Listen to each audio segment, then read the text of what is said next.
place here. Yeah. It wasn't really my thing. Just kind of got sucked into it. Yeah. Stuck, you know? No, that's cool though. I mean, so it was obviously for like the better cause of something else or whatever, which was. How are you? It's a organization that it's kind of hard to explain. That's all right. We got a lot of time. I'm Sufi. Do you know anything about Sufism? Is it like vegetarianism? Basically, Sufism is kind of a. You know anything about Islam? Yeah, it's a religion in the Middle East. Not as popular here. It's actually all over the worldwide. world. But Sufism is a. Is that like Pastafarianism? No. Like the flying spaghetti monster? It focuses on the spiritual and mystical aspects of the religion as opposed to just, you know, the law and the, you know, it's more about, you know, meditation and, That's cool. you know, personal growth and things like that. Yeah, that's not as widely talked about in this country, I think, probably as more. It's not, no. Most people don't know. I didn't know what Sufism Sufism, yeah. was, but do you know, have you ever heard of War with And then we're going to Dervishes? party that same night no, down. doesn't ring a bell. No. No. Have you ever I'm heard of gonna walk the down poet there. Rumi? Say, what up? I'm sorry. I'm gonna sound really poorly. How are you?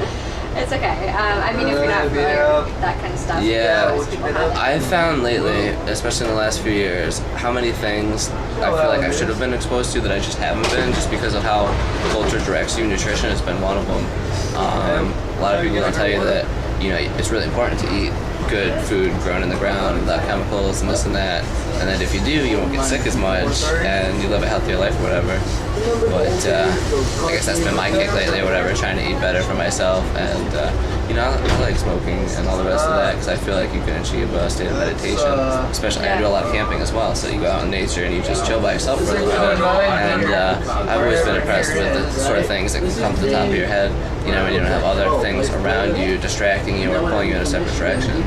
So like, I feel like I've led a life that has been similar to that description or whatever, but I can't say that like I'm familiar with train is awesome. you know what I'm saying? Yeah, you can buy beer on the train. But it's interesting. No, I mean, like I snowboard. I've been doing that for like years, and you just do enough things out in nature, and you realize that man's connection with nature is like much more important and spiritual than a lot of people give it credit for. You know, like it's not as natural to be in a confined environment without like airflow and whatever else. You know, like working in an office and this and that. You know, there's just something that you're missing out on. You spend more time outside in the sunlight, it makes you happier. Like, you feel better. And I bet you'll be healthier and all the rest of it. You know, I've had a lot of great experiences. The more you travel, the cooler stuff you get to see. You know, going to different oceans, beaches, you know, swim spots, stuff like that, you know. It's hard not to appreciate that, you know. But, yeah, I don't know. I guess I've been fortunate. I grew up in, I was born in Newport, Rhode Island. And I moved to rural Vermont when I was young, or my parents decided to move us there when we were young, raise the kids in the country, sort of thing. And, you know, I got used to a lot of that, you know, hiking the mountains, and, you know, as a kid growing up doing that, it's like, yeah, that's part of life, no big deal or whatever. But, you know, I moved away, I lived in Saratoga Springs, which is like an hour north of Albany. It's like famous for its racetrack and whatnot, and it's a city in its own right. It's not a large city, but you know, living there for like the last few years, you kind of start to miss just the openness, freedom that you get, being able to go out, not really have to worry about like who's gonna tell you don't do this, don't do that, you know. But yeah, I don't know. I've just realized that, you know, having that freedom or whatever, it's like really important to people, especially people that want to, you know, live like that, like shoot guns, ride dirt bikes, all that sort of stuff. It's hard to do when there's just a lot of people around, you know. Not to knock social interactions. I think it's great when people share ideas and spread philosophies, and that's, you know, how people learn, by teaching each other. But I don't know. I'm kind of hoping that California is going to have that nice happy medium for me. I'll be out swimming in the beach, hiking in the mountains, and chilling with people. California is such a big fucking state. Yeah. It really should be like 3 states. Because you tell people you're from California, you can't just say you're from California. You have to say, you know, this area. Because I'm like from, you know, kind of an hour north of Sacramento. Okay. And it's like, even when you say Northern California, people still think like Still a San big Francisco city, and yeah. stuff like that. That's right. Yeah, it's kind of like being from New York. To everyone, if you're from New York or whatever. Oh, the city. How is that? It's like no, that's like a small part in the southern part of the state. There's like a lot of other stuff up north, but definitely not as developed.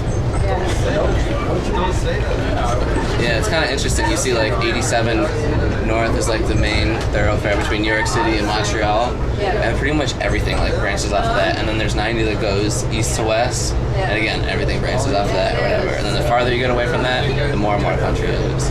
Yeah. Yeah, I guess that's just how it goes. Leaving Chicago, not so bad. We're about a half hour behind. I'm Josh, by the way. Oh, Jamila. Jamila? Yeah. That's a cool, interesting name. It's Arabic. Unique. Oh, okay. So like you have like family that have like been influential in your life and. Well, my parents were hippies, Okay. and they converted to Sufism when they were in like their 20s. And so me and my brother, completely white American, kids, but we were raised Muslim. Huh. It's kind of different. Yeah, that is. It is interesting. How do you feel that interacts with like Christianity or people of like a Christian philosophy? What do you mean? Muslim and Christianity like clash sometimes being I'm really not as familiar with this as I should be, but is Muslim an Abrahamic religion or is that Yeah. I mean, it's the third largest religion in the world. It's Christianity, Judaism, and Islam.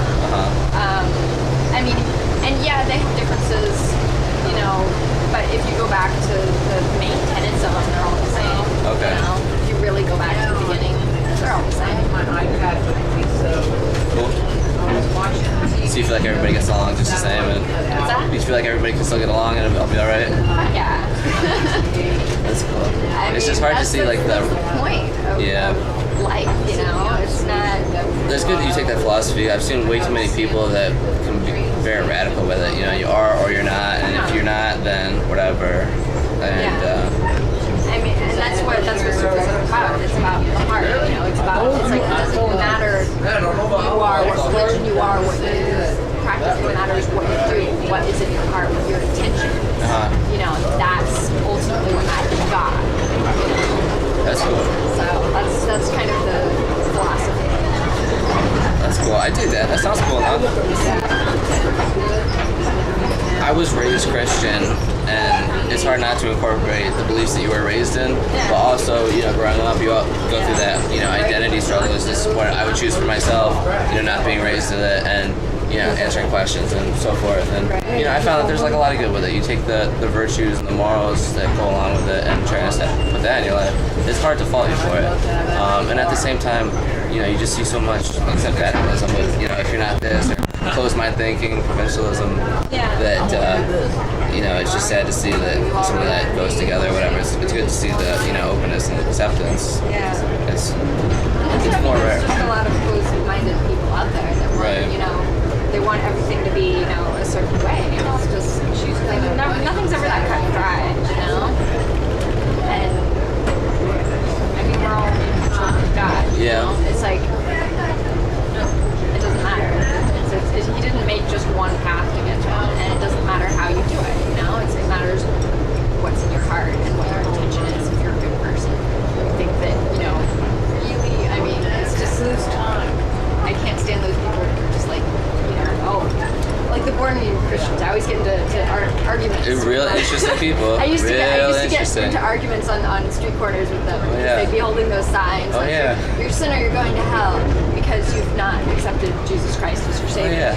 Or you're getting an abortion or something else. Philosophy of, it's like, okay, you haven't done this one thing.